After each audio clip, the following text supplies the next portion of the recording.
ਕੰਨ ਆਪਣੇ ਦੀਦੀ ਕੁੱਟ ਲਈ ਕੰਨ ਕੁੱਟ ਲਈ ਕਿ ਕਹਾਂਗੇ ਮੈਂ ਪਿਛਲੇ ਰਾਮਨ ਚ ਨਹੀਂ ਕੁੱਟਿਆ ਸੀ ਇਹਦੇ ਚ ਕੀ ਹੋਣਾ ਨਾ ਪਤਾ ਕੰਨਾਂ ਦੇ ਪਰਦੇ ਸ਼ੌਕ ਹੁੰਦੇ ਨਾ ਕੰਨਾਂ ਦੇ ਉੱਤੇ ਹੱਥ ਰੱਖ ਛੱਡਦੀ ਹੈ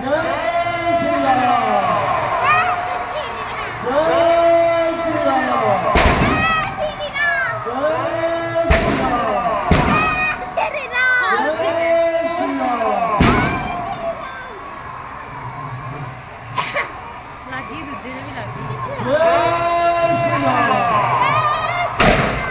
ਲੱਗੀ